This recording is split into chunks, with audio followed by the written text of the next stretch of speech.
네, 우리 한번 자분들에게 인사하겠습니다. 환영합니다. 축복합니다. 우리 한번 인사합니다. 네, 반갑습니다. 네, 오늘 말씀은 시편 42편 말씀입니다. 시편 42편 1절부터 5절까지 말씀.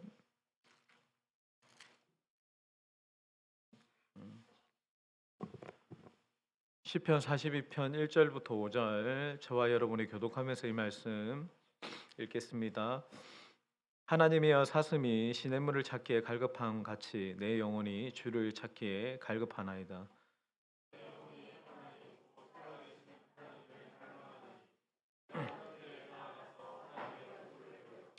사람들이 종일 내게 하는 말이 내 하나님이 어디 있느냐 하오니 내 눈물이 주야로 내 음식이 되었도다.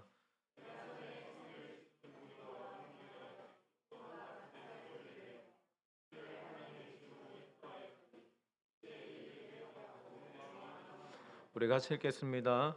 내 영혼아, 내가 어찌하여 낙심하며 어찌하여 내 속에서 불안해하는가? 너는 하나님께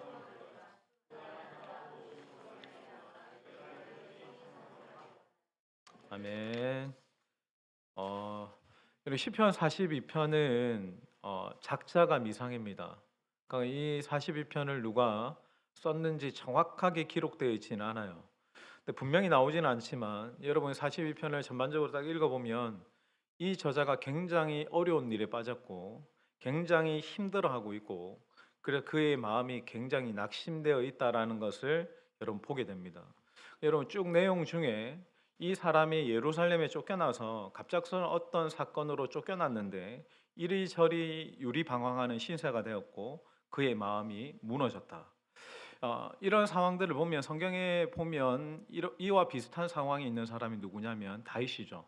다윗이 아들 압살롬의 반역으로 그 성에서 쫓겨나서 비참하게 피난가는 신세의 어떤 다윗을 이야기하는지 아니면 전쟁 포로가 된 이스라엘 백성들, 예루살렘에서 떠난 이스라엘 백성들을 말하는 것인지는 정확하지 않습니다.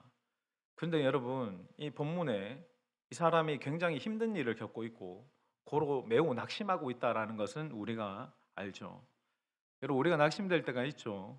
작은 낙심도 있고 큰 낙심도 있고 그냥 마음이 어려울 때도 있고 정말 마음이 어려울 때도 있을 겁니다.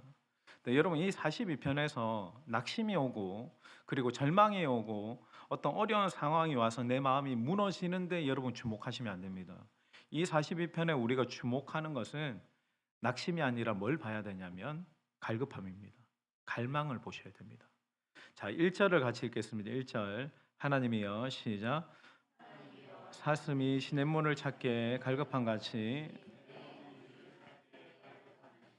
여러분, 이 시편을 보면 저자가 얼마나 어려운 일을 겪고 있는가도 설명하지만 또 하나 나타나는 것은 뭐냐면 그가 어려운 중에 얼마나 하나님을 갈망하는가도 나타나 있는 거예요. 여러분, 우리가 어려운 일을 겪을수록 낙심해서 주저앉아 있으면 안 됩니다. 어려운 일을 겪을 수 있습니다. 그리고 예기치 않는 어떤 사건들을 만날 수 있습니다. 그런데 내 마음에 낙심이 오잖아요. 주저앉고 싶잖아요. 그때는 여러분 주저앉아 있을 때가 아니라 더욱더 하나님을 갈망하셔야 됩니다. 여러분, 하나님을 갈망할 때 내게서가 아니라 하나님으로부터는 위로와 격려와 하나님이 주신 힘으로 우리가 다시 그 낙심 가운데서 일어설 수 있고 달려갈 수 있게 되는 겁니다. 여러분, 갈망이 무엇을 낳느냐면 새로운 일을 시작하게 만들고 하나님이 우리 안에 일하시는 하나님, 나의 힘이 아니라 하나님이 일하시는 하나님의 역사를 이루는 마중물과 같은 것은 하나님을 향한 갈망입니다. 여러분, 우리가 하나님을 갈망하는 중심을 잃어버리기 시작하면 내가 모든 것을 다 가지고 있어도 다 잃어버린 겁니다. 하나님으로 채워지면 내가 모든 것을 다 결핍되어도 다 채워진 것이고 내가 하나님을 잃어버리면 모든 것을 내가 하나님 갈망을 잃어버리면 그 하나님을 잃어버린 것이 되는 거죠. 여기에 보면 저는 이 시편 42편을 보면 이 42편의 주인공이 다윗으로 보는 게 굉장히 더 설득력이 있는 것 같아요. 그러니까 다윗이 아들 압살롬을 피해서 이렇게 도망갈 때 비참하게 이렇게 도망가죠. 그때 신하들이 다 그를 배신하고 모든 사람들이 다 다윗을 조롱했습니다. 그러면서 너는 하나님께 버림받았다. 너는 이 땅에서 떠나 이방 사람으로 살아라라고 그렇게 사람들이 조롱할 때 여러분 이 시편 3편에도 이 똑같은 이 배경이거든요. 다윗이 압살롬을 피해서 도망가는 때 고백한 시인데 우리 3편도 우리 병행해서 이렇게 같이 한번 보겠습니다. 3편 시편 3편. 자, 3편 다윗이 이 고백을 어떻게 고백하냐면 3편 3절을 같이 한번 읽겠습니다. 여호와여 시작. 여호와여 주는 나의 방패시요 나의 영광이시요. 이 시편 3편을 제가 이번 주 목요일 날 우리 같이 묵상 모임하는 집사님들과 같이 이제 묵상을 했는데 다윗이 지금 굉장히 낙심이 되고 좌절되는 상황 가운데 뭐라고 고백하냐면 주님은 나의 방패이시며 주님은 나의 영광이시고 주는 나의 머리를 드시는 분이십니다라고 고백합니다.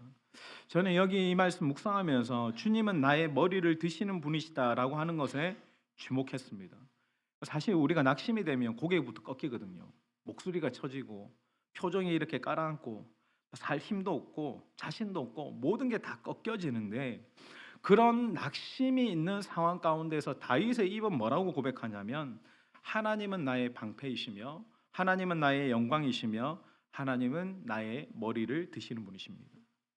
여러분 낙심 가운데 여러분 고개를 푹 숙이고 다니지 마시고 고개를 들어 하나님을 바라보십시오. 하나님을 더욱더 주목하십시오. 하나님은 우리의 고개를 들게 하시는 분이십니다. 네, 여러분 그 다음 구절이 정말 더 멋있는데 우리 6절 같이 읽겠습니다. 6절. 자, 6절입니다. 천만인이 시작. 산다 할지라도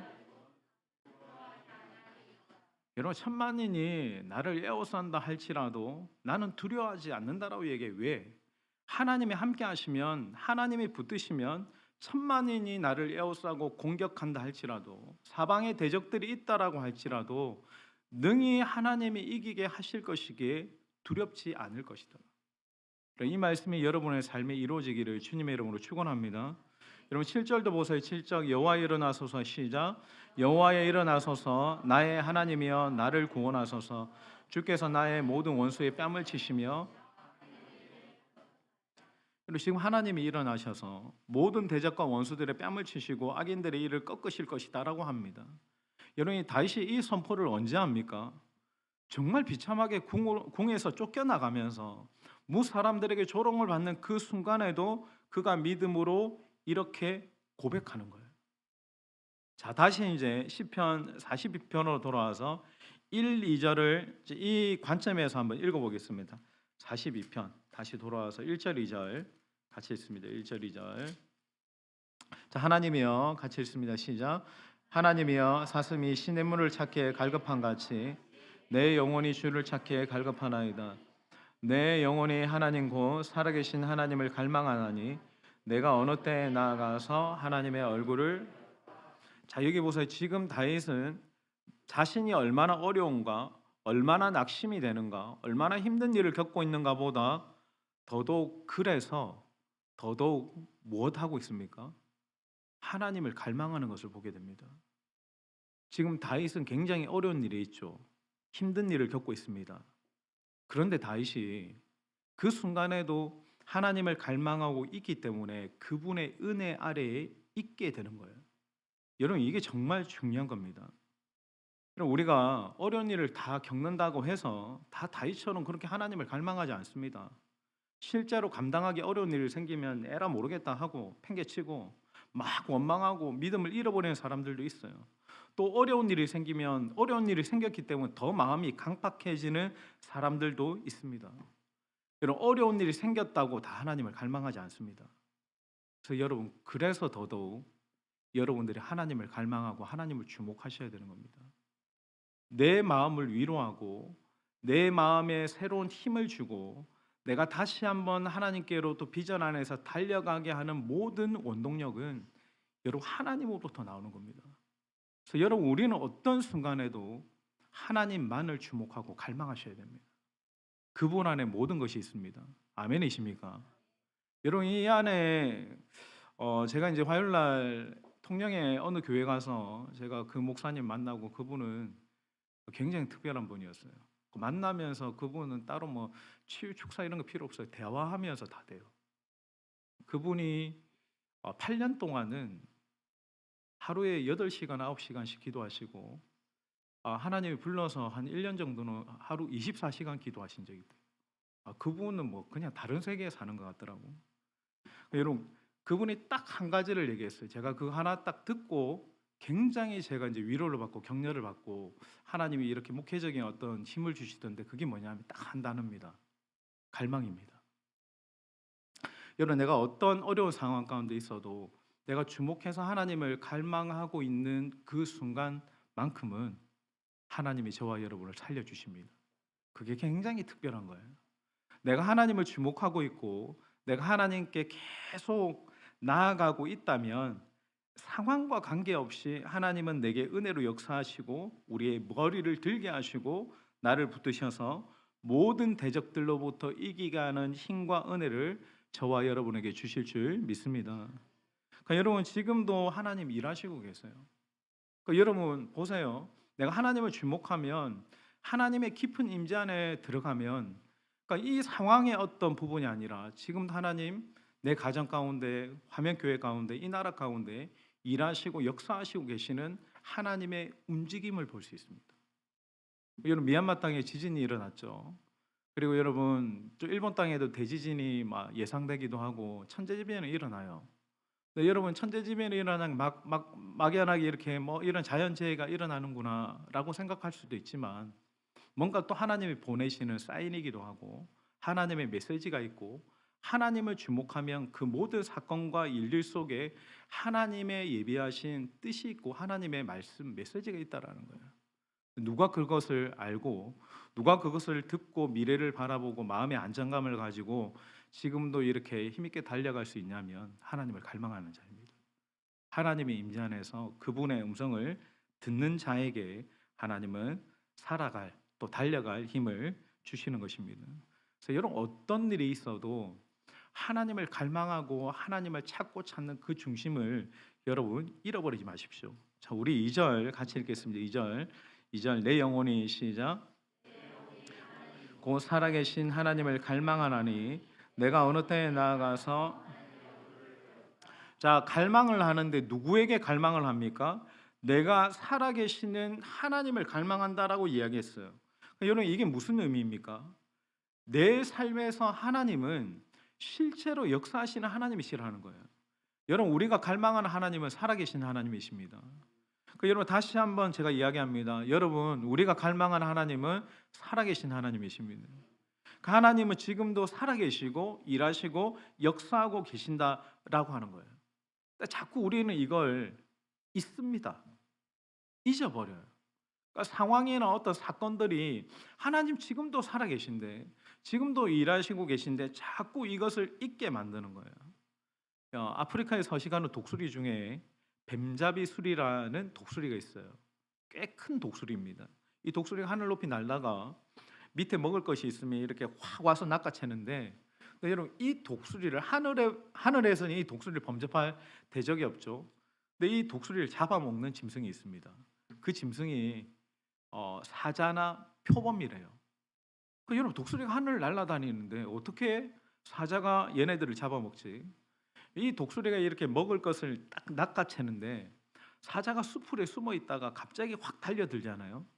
그러면 독수리가 깜짝 놀라서 나는 게 아니라 폴짝폴짝 뛰어다닌대. 여러분, 독수리가 날지 못하는 것은 아닌데 그 순간에 자기가 당황해서 나는 것을 잊어버린 거예요. 그래서 잡혀먹는 거예요. 여러분, 우리의 삶 가운데 불안과 염려가 낙심이 오면 우리의 가장 큰 문제는 뭐냐면 소망을 잃어버리는 거예요. 그러니까 하나님 살아계시고 일하시고 계시는 그 하나님을 잊는 겁니다. 그러니까 마치 내게 하나님이 여전히 일하시지만 죽은 하나님이 되는 거죠. 아닙니다. 여러분, 하나님 살아계신 하나님이십니다. 우리 하나님의 살아계심을 믿는 분들만 우리 5절 같이 읽겠습니다. 5절 내 영혼아 시작.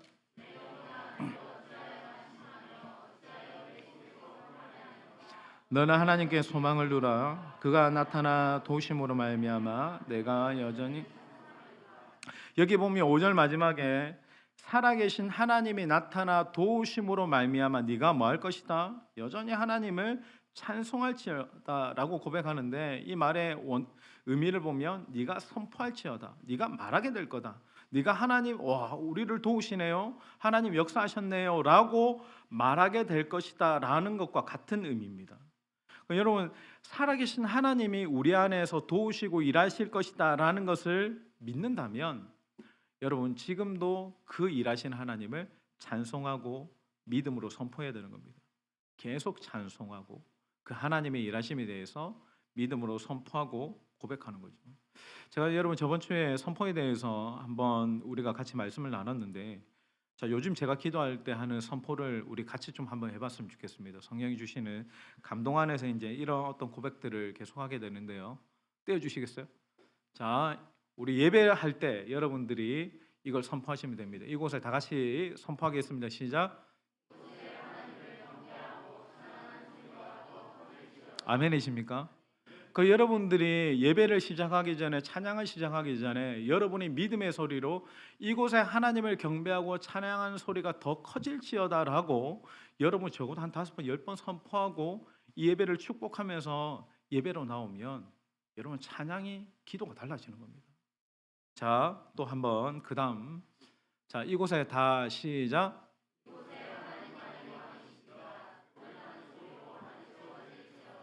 아멘이십니까? 이곳에 하나님이 화면교회의 이 금요기도의 왕이십니다. 그 고백의 소리가 이곳에 충만하기를 축원합니다. 그러니까 여러분 우리 안에 계속 지금 하나님이 살아계시지 아니한 듯하나 하나님이 좀 멀리 계신 듯하나 여러분 찬송하라고 얘기했잖아요. 이곳에 하나님이 왕이십니다. 나의 가정의 나의 인생의 화면교회의 왕은 하나님이십니다. 그 믿음의 고백이 이 화면교회 안에 가득 차기를 다시 한번 예수님의 이름으로 축원합니다. 그럼 계속 이것을 여러분 고백하셔야 되는 거예요. 저 계속 요즘에 이렇게 선포 기도를 하니까 고백들이 많아져요. 자, 우리 그 다음 거. 자, 시작. 아멘이십니까? 예, 우리가 이곳에서 하나님을 예배할 때 우리가 영과 진리로 하나님께 갈망으로 예배하기 시작할 때 여러분 각자에게 반드시 하나님이 일하시고 역사하시는 것을 보게 될 것입니다. 그것을 우리가 믿음으로 계속 이야기하는 거죠. 또 우리 고백합니다. 자, 시작. 이곳에 기도의 불이 꺼지지 않기를 축원합니다. 여러분 계속 기도의 불을 꺼트리지 마십시오. 계속 이곳에 기도의 불이 타오를지어다. 기도가 더욱더 뜨거워질지어다. 기도가 살아날지어다. 계속 여러분 믿음으로 선포하는 거예요. 자, 그 다음 거. 자, 우리 안에 시작. 그 다음.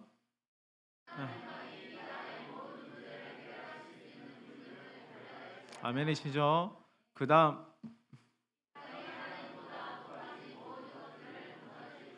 그 다음. 여러분 살아계신 하나님이 반드시 나타나 이 고백대로 행하실 줄 믿습니다. 그러니까 여러분 우리가 낙심 중에 있으면 계속 낙심이 옵니다. 그런데 내가 낙심 중에 나타나 도우실 하나님을 찬송하고 믿음으로 선포하면 반드시 하나님 나타나 이 고백대로 찬송한 대로 선포한 대로 행하실 것이다라는 거예요. 그래서 여러분 갈망은 새로운 시작을 부르고 하나님의 일하심에 그 시작점을 터뜨리는 그 마중물이 되어지는 겁니다. 또 한 가지 제가 보고 싶은 것은 여기 5절에 보면 내 영혼아 내 속에서 불안해하는가라고 말하죠. 근데 여기 불안해하다라는 이 말의 의미가 뭐냐면 원어로 보면 시선을 아래로 바라보다입니다. 그러니까 여러분 우리에게 저와 여러분에게 도움은 어디서 옵니까? 위로부터 오죠. 하나님으로부터 옵니다. 근데 자꾸 우리 안에 불안과 두려움이 오는 이유는 뭐냐면 항상 내 시선을 내 아래에 이 땅에 두기 때문에 그런 겁니다. 내가 자꾸 세상 일들이나 세상 채널들이나 세상 사람들과 계속 말을 섞다가 보면 더 두렵고 답답해집니다. 여러분들 때로는 어떤 유튜브 채널을 참고할 수는 있으나 그게 여러분 진리는 아닙니다. 여러분 우리의 영을 살리고 우리의 시각을 정확하게 하나님께 향하는 것은 오직 하나님의 말씀 외에는 없는 거예요. 그 여러분이 하나님의 말씀을 내 삶에 딱 기반에 두고 말씀에 딱 줄을 붙잡고 계속 하나님의 임재 안에 머물러 있으면 그분이 그분의 마음을 보여주시고 뜻을 보여주시고 가야 될 길을 보여주시는 겁니다. 그 여러분 시선을 자꾸 땅 안에 두시면 안 돼요. 늘 우리의 시선은 위를 바라봐야 됩니다. 하나님을 바라보고 하나님의 일하심들을 계속 주목하는 겁니다. 그 시선을 위를 바라보고 위에 계시는 하나님을 갈망할 때 우리의 소망은 하늘의 하나님이 주시는 거예요. 여러분, 저의 신앙의 신비는 서두에도 얘기했지만 그 위로부터 부어주시는 그 하나님을 향한 갈망이 채워지면 항상 새로운 시작이 일어났습니다. 그러니까 내가 하나님을 갈망하기 시작하면 이 갈망을 일으키는 분도 하나님이시기 때문에 그 갈망으로 나아가는 그 순간순간마다 하나님의 새로운 물을 채워주셔서 새로운 시즌을 시작하게 하시고 하나님의 역사를 시작하게 하신다는 것. 그것은 여러분 우리가 하는 것이 아닙니다. 위에 계시는 채워주시고 또 달려가게 하시는 하나님이 하시는 것입니다. 그래서 우리는 항상 하나님께 시선을 맞춰 있어야 됩니다. 늘 하나님의 시선 안에 내가 머물러 있을 때 그분이 우리 가운데 일하시고 행하시는 겁니다. 제가 99년도에 그 네팔에 단기 선교를 간 적이 있어요. 여러분 그 나라는 비가 잘 내리지 않습니다. 비가 잘 내리지 않는 나라이기 때문에 물이 진짜 귀했어요. 그러니까 제가 그때 물 한 바가지로 세수를 하고 머리를 감고 빨래를 하고 나머지는 변기에 물로 쓴 적이 있습니다. 그만큼 물이 굉장히 귀한 나라예요. 하루는 이제 산지 오지부족을 이제 방문하기 위해서 이제 산을 타는 일정이었는데 전체 우리 팀원들이 먹을 이제 물을 본부에다가 두고 온 거예요. 모든 팀원들이 다 멘붕에 빠졌어. 저희들이 이제 네팔에 일주일 정도 지내 보니까 물이 진짜 얼마나 귀한지 이제 경험적으로 이제 알았기 때문에 그 나라가 정말 이제 서 있기만 해도 막 이게 탈진이 되는 땀이 줄줄 흐르는 지경인데 산을 이렇게 몇 시간을 타는데 정말 미칠 것 같은 거예요. 그러니까 반나절을 이제 물을 못 마시고 있으니까 막 목은 마르고 마른 침만 나오고 침만 뱉으면 침이 아니라 거품이 나오더라고. 그러니까 이게 타는 듯한 목마름이구나 싶은 거죠. 그러니까 정말 참고 해가지고 거의 한 3시간 만에 이제 정상에 이제 도착해가지고 부족에 딱 들어가가지고 거기에 있는 이제 우물 이 물을 바가지에 이제 물을 담아서 퍼마시는데 제 평생에 가장 달고 시원하고 맛있는 물이었어요. 제가 그때 이제 우리 팀원들이 그때 이제 하나님의 감동이 있어서 이런 고백을 했어요. 우리 팀원들이 전체 다 이제 같이 모여서 나도 항상 하나님의 은혜에 목마른 사람이 되고 싶습니다. 늘 기도에 늘 찬양에 목마른 자가 저희가 되고 싶습니다. 근데 하나님이 그때 그 고백을 정말 귀하게 이렇게 받으셨던 것 같아요. 20대 때. 그러니까 신비하게도 제 안에 항상 찬양의 갈망이 있고 그리고 기도의 갈망이 있는 것은 하나님이 주신 것 같아요. 근데 그 갈망이 채워지면 어떤 일이 일어나냐면 어려움과 낙심을 이길 수 있는 힘이 생기더라고. 여러분 갈망은 우리에게 새로운 힘을 줍니다. 주님을 갈망하고 주님을 계속 목말라 하면 그 안에서 새로운 은혜가 있고 새로운 힘이 있고 그리고 새로운 시작이 거기에서부터 시작되는 겁니다. 오늘도 여러분 다른 거 보지 마십시오. 오직 주님을 바라보고 주님만을 갈망함으로 여러분의 무너진 마음이 메워지고 상한 마음이 회복되어지고 그 주님과 함께 새롭게 달려가게 되는 은혜가 저와 여러분에게 있게 되기를 주님의 이름으로 축원합니다. 여러분 하나님은 지금도 우리의 마음을 원하십니다. 너의 마음의 물이 채워지면 하나님 반드시 그 갈망하는 자들을 통해서 하나님의 일을 하나님의 새 일을 행하시고 이루실 것입니다. 마음 잘 지켜가면서 여러분 가정과 교회와 나라 민족을 위해서 기도하시면서 늘 우리 하명교회는 다른 그 무엇보다 하나님을 갈망함이 큰 교회, 더욱더 하나님을 목말라 하는 교회, 더 하나님의 깊은 자리에 가서 기도의 물을 마시고 찬양의 물을 마시고 하나님의 임재 안에 가는 우리 하명교회 우리 모든 성도들이 되길 주님의 이름으로 축원드립니다.